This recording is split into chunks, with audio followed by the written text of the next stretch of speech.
Ang buhay ay hindi puro saya. Kaya habang maaga pa, maglaba ka na. So,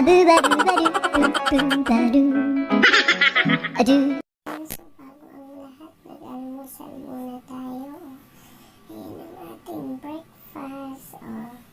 Siguling merong egg and noodles with milk tayo. May vegetable, fish, and milk din, and coffee. Ayan, so kain muna tayo bago mag-umpisa ating trabaho ngayong araw. Everybody look to the left. Everybody look to the right. Can you feel that? Yeah. Maglalaba tayo tonight. Marami akong laundry. Pengi akong money. Marami tayong labahin. Paano ko tatapusin?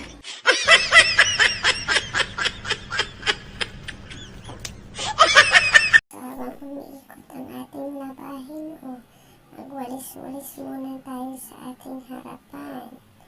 Ayan, kasi maraming umuwing dahon sa ating harapan, nakakahiya naman. Sige, walis here, walis there.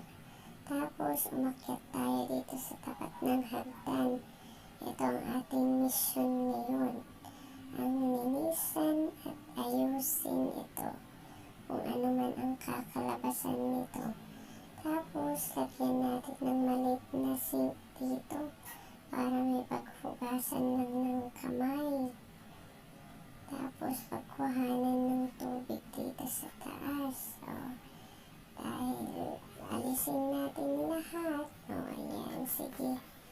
Baklas here, baklas there. Alisin muna natin ang papadjust here. Para maayos natin. Ang daming anik-anik. Kailangan natin ibabayan. Ayan. Tapos walis-walisin natin kasi matagal pa ang horror festival. Maraming mga ano na dyan. Mga design na. Char. So, ayan ang ating gagawin ng paraan kasi sa palagay natin, hindi pa natin mapapagawa to. Tapos napagtanto natin na kailangan natin ng mga gamit. Tapos, bibili tayo sana kasi ito nang bumungad sa atin. Valentine's na pala. Happy Valentine's. Tapos, andito na. Bumili tayo ng maliit lang naman yan na sink. May lock doon kaso kasamang tatuluan kaya bumili tayo ng isang hose. Tapos binili natin tong cute na jar. Ayan, nilubos-lubos na natin. Nandito din lang tayo. Bili tayo ng karne, manok at isda. Ay pating, dito ulit tayo sa mga hulihan ng pating. Manguhuli tayo ng pating. Yung mura-mura lang kasi ang mahal ng mga pating ngayon. Tapos andito na tayo sa bahay. Ayusin muna natin itong mga sumalubong na mga sinampay kanina. Itupi natin muna. Sige. Tupi here, tupi there, tupi everywhere. Pagkatapos nun, inumpisa na natin ang ating project. Tinanggal muna natin ng mga sampayan. Siyempre, Pilipino yan. Sampayan is everywhere.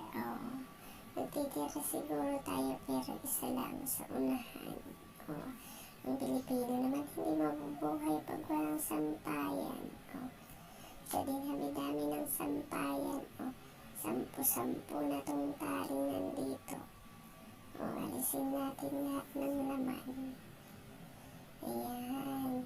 Tapos, ilagay natin itong pinagkatan ng PVC panel na sa isa dito para magkaroon lang ng design.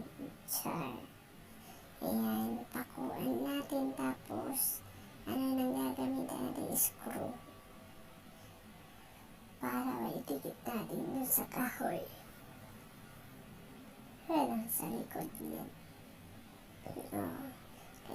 paikot-ikot, parang ikaw pinapaikot siya. Ayan.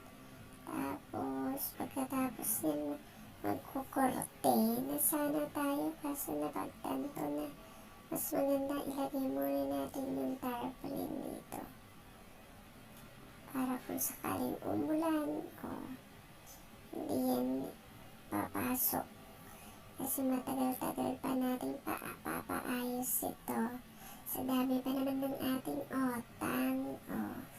Matagal-tagal pa yan na ganyan. Dami nating London. Char. So yung tarpaulin muna ilagay natin dyan. Tapos saka natin ituloy ang pagkukurtina. Diba? Kurtina here, kurtina there, kurtina everywhere. Pero hindi natin ito matatapos ngayon. Itutuloy natin bukas. So yun lamang ang ating natapos. Alright. So, ayan. Nilagay na natin yung mga tinago-tago natin kurtina dyan. So, yan lamang po. Thank you for watching. Please don't forget to